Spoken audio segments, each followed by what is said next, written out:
Enggak. William tidak habis pikir kenapa tiba-tiba Salma memutuskan untuk menikah dengan Manggala. William khawatir Manggala bukanlah lelaki yang baik dan mungkin saja bersifat sama seperti Erlangga, saudara kembarnya. Feeling William mengatakan hal itu. Dia seperti tidak rela kalau sampai Salma jatuh ke dalam pelukan Manggala. William ingat dulu Erlangga adalah orang yang suka bermain perempuan. Bisa saja Manggala sama seperti Erlangga. Manggala mungkin saja terlihat baik di luarnya saja. William seperti tidak bisa mengikhlaskan Salma menikah dengan Manggala. Apalagi saat ini William masih begitu mencintai Salma. Dia tidak akan pernah sanggup melihat Salma bersanding dengan lelaki lain. Salma kembali mengingatkan William, saat ini mereka adalah orang lain. Mereka bukan siapa-siapa lagi. Tidak ada hubungan apa-apa lagi antara dirinya dengan William.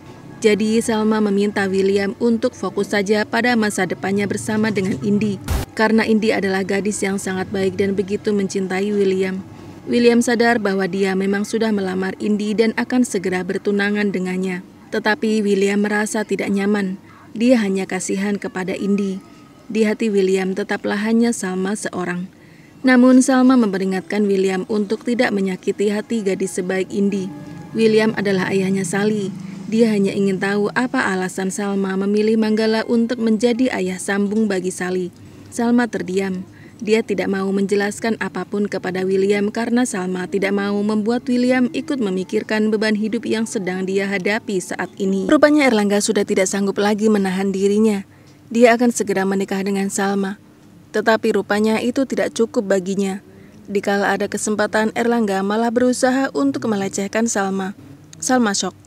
Dia tidak menyangka Erlangga yang dia kenal sebagai Manggala ternyata benar-benar memiliki sisi buruk seperti yang selama ini diceritakan oleh Argo. Salma sangat menyesal karena tidak pernah percaya sedikit pun pada ucapan Argo. Kini semuanya tampak terlihat jelas di depan matanya.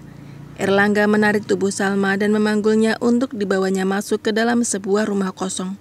Salma berontak dan berusaha untuk melepaskan dirinya. Tetapi Salma kalah tenaga. Dengan penuh nafsu, Erlangga menindih tubuh Salma dan berusaha untuk melecehkan Salma. Salma tetap berusaha untuk mempertahankan kehormatannya. Dia berteriak meminta tolong sekencang-kencangnya dan berharap sebuah keajaiban datang padanya. Salma sangat menyesal karena tidak pernah mendengarkan ucapan Argo yang sudah sejak lama mencurigai Manggala.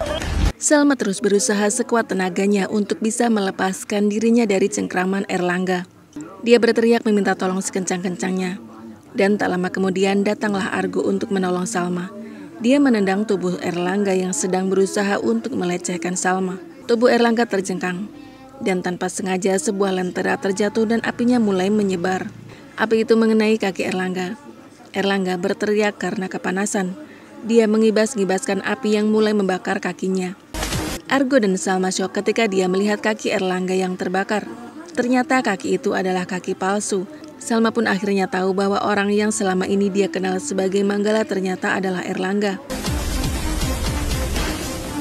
Erlangga sudah tidak bisa mengelak lagi. Dia tertawa terbahak-bahak menertawakan kebodohan Salma yang begitu naif dan semudah itu percaya padanya. Bagaikan disambar petir di siang hari, Salma tidak percaya dengan kenyataan yang ada. Dia kini sadar betapa bodohnya dia karena tidak pernah mempercayai apapun ucapan Argo tentang Manggala. Kini terlihat jelas di depan matanya kalau Manggala yang selama ini begitu dekat dengannya ternyata adalah benar Erlangga, seperti yang dicurigai oleh William dan Argo selama ini. Salma benar-benar menyesal. Dia merasa bersalah karena telah menuduh Argo yang selama ini berbohong. Ternyata Argo benar. Manggala tidak sebaik yang Salma pikirkan selama ini.